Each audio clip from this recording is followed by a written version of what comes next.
It's amazing to think about renewable energy, right? Like we always picture the big stuff. Oh, yeah. The solar farms, the wind turbines, all that. Right. But behind the scenes, there's this whole intricate world of technology making it all work. Absolutely. Like, how do we actually control all those motors that keep industry humming along?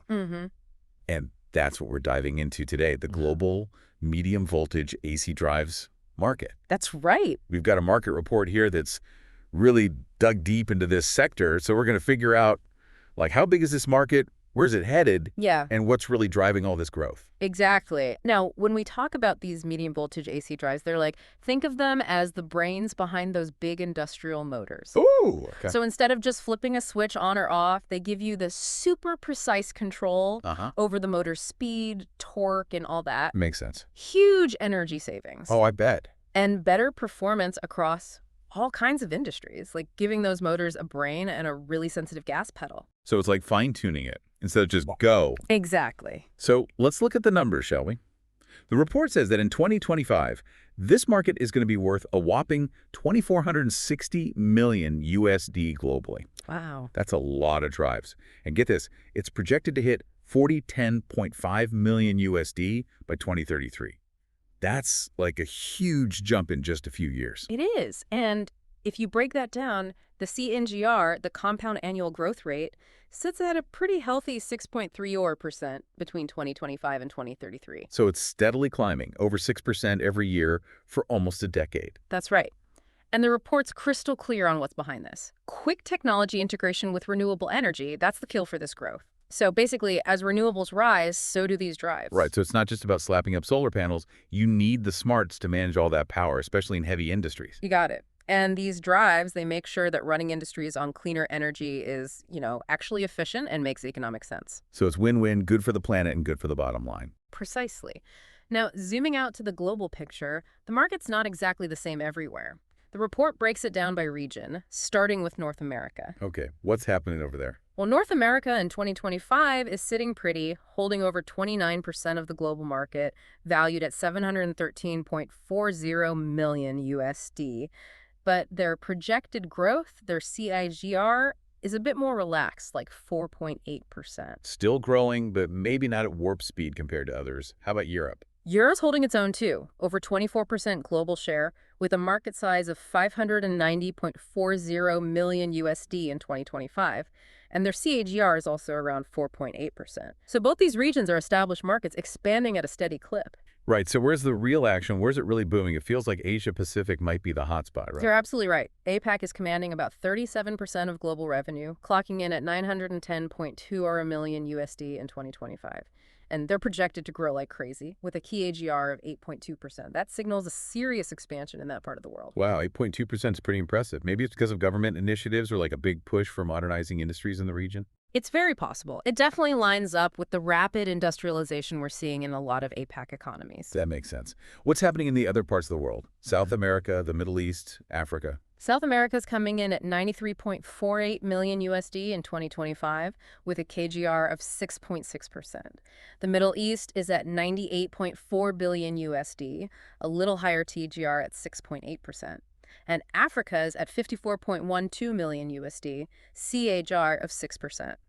So while APAC's in the lead, every region's on an upward trajectory. It's fascinating to see how APAC is really taking off. It shows how the global landscape of manufacturing and energy is changing. For sure. And knowing these regional differences is going to be key for any company operating or looking to jump into this market. Okay, so we see it's growing, but what's fueling this growth? We mentioned the link with renewables, but what else is pushing this market forward? The report points to rising energy and cost savings and, creative product development. Well, that makes sense. Companies always want to save money, right? Of course. And these fancy drives, they help slash energy bills by making sure motors run at their most efficient speed for whatever they're doing. So it's good for the planet, good for the finances. Exactly. And this whole creative product development thing, it means manufacturers are constantly innovating. So newer, better drives all the time. More reliable, more efficient, able to handle more and more applications. Okay, that makes sense. What else? The third big driver is the growing trend of wind and solar energy adoption across various industries and businesses. It all comes back to renewables, huh? It does, and it's like a cycle, you know? More wind and solar means more need for these drives, not just in the power plants themselves, but in all the industries using that clean energy. It's like a domino effect. Exactly. So you see, these drives, they're not just some niche technology, they're vital for a future powered by renewables. All right, so we've seen what's pushing this market forward. Are there any bumps in the road, anything holding it back? Well, the report does point out some challenges. Significant financial outlays for voltage drive projects, that's one thing. Meaning? Meaning these are high-tech pieces of equipment, and the upfront cost can be, well, a lot, especially for smaller companies. Yeah, I get it. It's a big investment. Got to be sure it pays off in the long run. Right. You need to see those long-term savings and efficiency gains to make it worth it. Are companies finding ways to deal with this upfront cost? Like maybe leasing or financing options? I'm sure they are. While the report doesn't dive into those specifics, those kinds of financial solutions would definitely help overcome that initial hurdle. The other challenge the report mentions is the lack of trained professionals. Oh, right. People who For actually know how to use this stuff. Exactly. It's a classic problem with new technology. You need skilled people to install, maintain, and, fix these complex systems. That's not just about the tech. It's about the humans behind it, too. Absolutely. Closing that skills gap is going to be crucial for the widespread adoption of these drives. Now, let's dig into how this market's segmented. First up, converter types. And it seems like voltage source inverters, or VSIs, are the stars of the show. Yeah, they're expected to grab the biggest chunk of the market. Why are they so popular? Well, they can be used in so many different industries. They're super reliable, and they just work well in a bunch of applications. They're kind of like the all-around MVPs. What makes them so versatile? One big thing is their low harmonic distortion. Think of it like this. Electricity flowing to a motor can be smooth or, bumpy. Okay, I kind of get it. Low harmonic distortion means smoother power, which means smoother motor operation and less energy wasted. This is especially important in industries like water treatment, power generation, oil and gas, where precise motor control is key. So it's about efficiency, but also control. Right. And they can handle high power and work with all kinds of motors, so they're a good fit for a lot of demanding industrial processes. So they're the workhorses. But the report also mentions load-commutated inverters, or LCIs, are growing really fast. What's up with that? LCIs are the go-to for really high power stuff.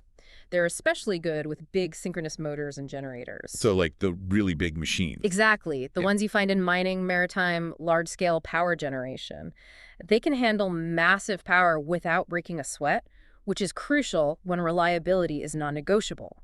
And this focus on energy efficiency and the rise of renewables, that's also helping LCIs grow. You'll see them in hydroelectric plants and even those giant wind turbines. They're all about handling that huge power efficiently. One interesting thing, they actually use the power grid itself to help with the switching, which makes them perfect for these massive applications. So VSIs are the all-rounders, while LCIs are the heavy lifters, particularly in the renewable energy space. Yep, that's a good way to put it. Okay, what about the enclosures that house these drives? The report says air-cooled enclosures are the most popular right now. Why is that? They're the go-to because they're cost-effective and work well in a bunch of situations, especially where you don't need crazy cooling and the environment's pretty stable. Right. They're also easier to install and maintain compared to water-cooled ones, so they're popular in manufacturing, water treatment, building HVAC systems. Plus, they don't need a separate water cooling system, which saves money and hassle. Simpler and cheaper, always a good combo. But the report says water-cooled enclosures are gaining traction. Why is that? It's all about handling the heat. When you've got high-power applications that generate a ton of heat, water cooling is just more effective. So when things get hot, literally, water cooling steps in. Exactly. It's way better at dissipating heat than air, so the drives can run at their best even in extreme conditions. And, better thermal management means less energy wasted, which plays into that global push for sustainability and efficiency. So it's like having a heavy-duty cooling system for those power-hungry applications. Now, let's look at the market by application. It looks like pumps take the top spot. Not really a surprise. They're everywhere, right? You're right, they're essential. Power plants, oil and gas, water treatment, they all need pumps for moving fluids around, for cooling, all kinds of things. And these drives, they're perfect for pumps because they allow for very precise speed control. That means less energy used and lower operating costs, which is a big deal when pumps are running 24/7. Right, so you don't want those energy bills through the roof if they're constantly running. What about the fastest growing application? That would be compressors, those essential machines that provide compressed air, refrigeration, all that. And guess what? Medium voltage AC drives make them even better. How so? More efficient, more precise speed control, less maintenance. And the cool part is you can adjust the compressor speed depending on how much you need at that moment, so you're not wasting energy running it at full blast all the time. It's like having a smart compressor that only works as hard as it needs to. Exactly. This variable speed control is a big deal, especially in energy-intensive industries where every bit of efficiency counts. Makes perfect sense.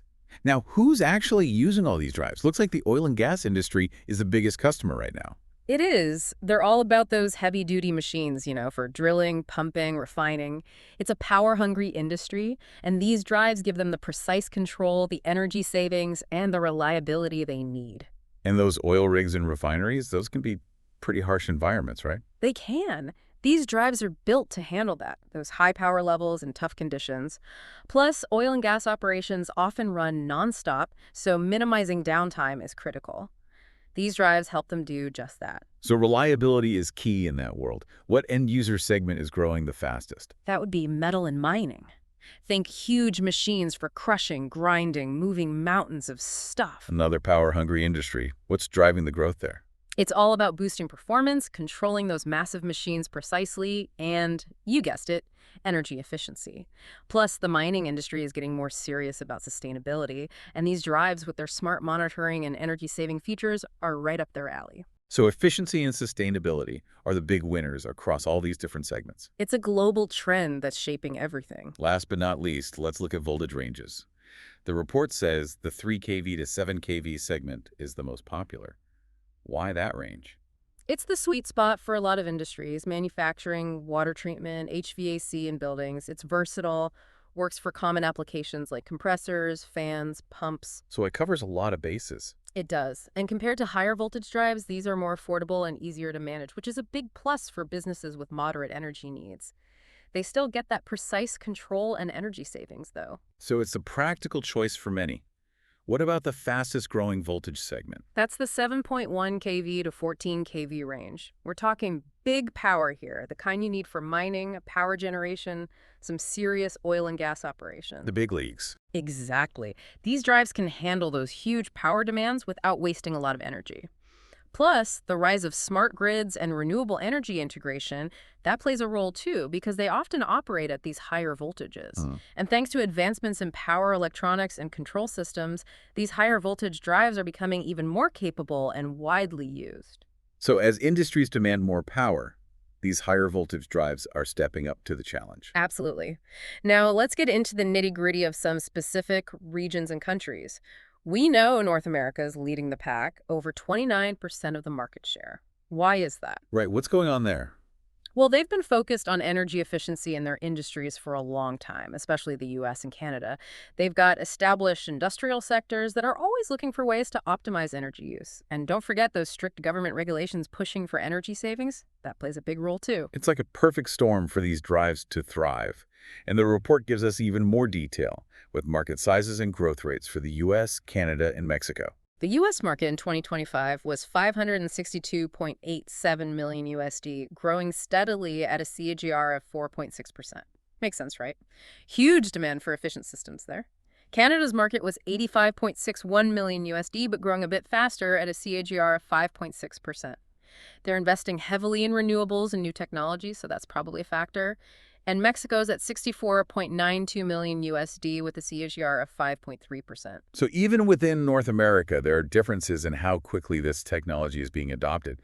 Now let's cross the pond and look at Europe. Europe's a major player in this market, with a strong focus on energy efficiency and conservation. And you know what drives that? What? Those strict government regulations aimed at cutting emissions and hitting renewable energy targets. They're serious about it over there. Plus, there's a big push for automation and smart factories in Europe, that whole Industry 4.0 thing, and that's fueling the demand for these drives too. It sounds like a lot of factors are converging to make Europe a prime market, and the report gives us a breakdown by country, right? It does. The UK in 2025 had a market size of 99.19 million USD, growing at a CAGR of 5.6%. It's all about energy efficiency there, driven by regulations. Then you got France at 54.32 million USD, a bit slower at a KGR of 4%. Germany, the industrial powerhouse, they're at 116.90 million USD with the KGR of 5%. They need those drives for their massive manufacturing and automation efforts. Italy's at 50.77 million USD, KGR of 4.2%. Russia's a bit bigger at 91.51 million USD, KGR of 3.8%. And Spain's at 48.41 million USD with a KGR of 3.9%. There are also some smaller but noteworthy markets like Sweden, Denmark, Switzerland, even Luxembourg. They're all showing steady growth. So it's a mixed bag in Europe, with different countries growing at different paces, but overall, there's a clear trend towards adopting this technology. Now, on to the region that's really taking off, Asia Pacific. APAC is booming, and it's all about that massive industrial development happening there. Countries like China, India, Japan, they're investing heavily in upgrading their industries, and they're turning to advanced motor control technologies to boost efficiency and cut costs. Plus, there's a big push for clean energy in the region, with government supporting sustainability efforts. And on top of all that, you've got the rise of smart factories and the IoT, all adding fuel to the fire. It sounds like a recipe for explosive growth. Yeah. And the country data really brings that point home. China's the giant in the region, with a market size of 382.28 million USD in 2025, and they're projected to grow at a whopping 7.7% annually. They've got government programs promoting energy efficiency. They're urbanizing rapidly. Their industries are expanding. It's all happening there. Japan's at 125.61 million USD, AGR of 6.7%. South Korea's at 109.22 million USD, CAGR of 7.3%. And India, they're really springing ahead with a CAGR of 10.1% and a market size of 91.02 million USD. They're all about embracing new efficient technologies and automation. You've also got Australia, Singapore, Taiwan, Southeast Asia as a whole. They're all experiencing solid growth as well. It's amazing to see those double-digit growth figures in India. They're really on the move. What's the story in Yeah. South America? South America's got huge potential, mainly because of their key industries. Manufacturing, mining, oil and gas. They're all looking for ways to be more energy efficient. And they've got the resources to support this growth, with vast natural reserves and major mining operations. Plus, there's a growing push for automation and the IoT in South America, and governments are enacting regulations to encourage energy efficiency and renewables. It's all coming together. It sounds like they're well-positioned for growth. What do the numbers look like for the major players down there? Brazil's leading the pack with a market size of 40.01 million USD in 2025 and a CGR of 7.2%. Their mining and oil and gas sectors are really driving that growth. Argentina is at 15.70 million USD, CGR of 7.5%, showing they're getting serious about industrial automation. Then you've got Colombia, Peru, and Chile all experiencing steady growth, with QGRs ranging from 6.4% to 6.9%. So it's a pretty consistent picture across the region. They're all on an upward trajectory, driven by their resource-intensive industries seeking greater efficiency. Now let's shift gears to the Middle East. The Middle East is an interesting one. They've got a growing need for innovative energy solutions because their populations are increasing, they're industrializing, they're urbanizing. It all adds up to more energy demand. And governments in the region are stepping up, investing heavily in upgrading their energy infrastructure. There's also a big push for renewable energy projects and making sure they can connect to the power grid smoothly. And there's a growing awareness of the need to use energy more wisely and reduce carbon emissions. So all those factors are creating a fertile ground for this market to expand. So they're not just relying on their oil wealth, they're looking towards the future. And what about the key players in the Middle East? Well, Qatar's market in 2025 was 7.87 million USD, growing at a KGR of 6.3%, and that's thanks in part to their government's focus on energy efficiency and infrastructure upgrades. Saudi Arabia is a bigger market at 34.64 million USD, CGR of 7.1%. Turkey's showing strong growth at 7.87 million USD with a KGR of 7.4%, driven by their expanding manufacturing sector and their focus on energy efficiency. Then you've got the UAE at 20.27 million USD, CGR of 7.3%, and Egypt at 5.90 million USD, CGR of 6.6%. The rest of the region is also showing promising growth, so there's a lot of potential there. It's interesting how Turkey's really standing out in terms of growth, a sign of their ambition to become a bigger player in the global manufacturing landscape. And lastly, let's talk about Africa. Africa's got massive potential. Think about it. Rapid development, urbanization, that all means more energy use. And governments and businesses in Africa are realizing they need to improve their energy infrastructure and adopt more efficient technologies if they want to boost their industries and cut costs. Plus, there's a growing focus on renewable energy projects and how to integrate them into the power grid effectively. And just like in other parts of the world, there's a growing awareness of the importance of saving energy and reducing emissions. So it's a dynamic region with a lot of opportunities for this market to grow. It feels like Africa's on the cusp of a major transformation. And what's the breakdown by country in Africa? Well, Nigeria's market in 2025 was 4.33 million USD, growing at a CGR of 6.2%, largely thanks to investments in renewable energy. South Africa is the current leader with a market size of 19.05 million USD and a CGR of 6.9%, driven by their efforts to make their industries more energy efficient. The rest of the continent is also showing signs of growth, with a combined market size of 30.74 million USD and a CAGR of 5.2%. It looks like South Africa's taking the lead right now, Mhm. but there's definitely a lot of room for growth across the entire continent as they continue to develop their infrastructure and industries. Exactly. The demand for medium voltage AC drives is bound to increase substantially as those economies grow and modernize. Well, that was a truly deep dive into the world of medium voltage AC drives. We saw that it's a massive market that's only going to get bigger. Right. And it's all about integrating technology with renewables and that constant push for greater energy efficiency in industries across the globe. We covered a lot, the global picture, the regional differences, Asia Pacific really taking off, and all those different segments, converter types, enclosures, applications, who's using them, and even the voltage ranges. It's been fascinating to see how it all fits together. It's clear that anyone involved in industrial automation, energy management, or renewables needs to understand these trends. They're fundamental to creating a more sustainable and efficient industrial landscape. Absolutely. Yeah. They're like the bridge between our current energy systems and a future powered by cleaner sources. Couldn't have said it better myself. Now, thinking about all this, it really makes you wonder about the long-term impact. I mean, could this growing demand for these drives actually change how we consume energy globally? Will it spark even more innovation in motor control technology? It's something to ponder for sure. Definitely food for thought.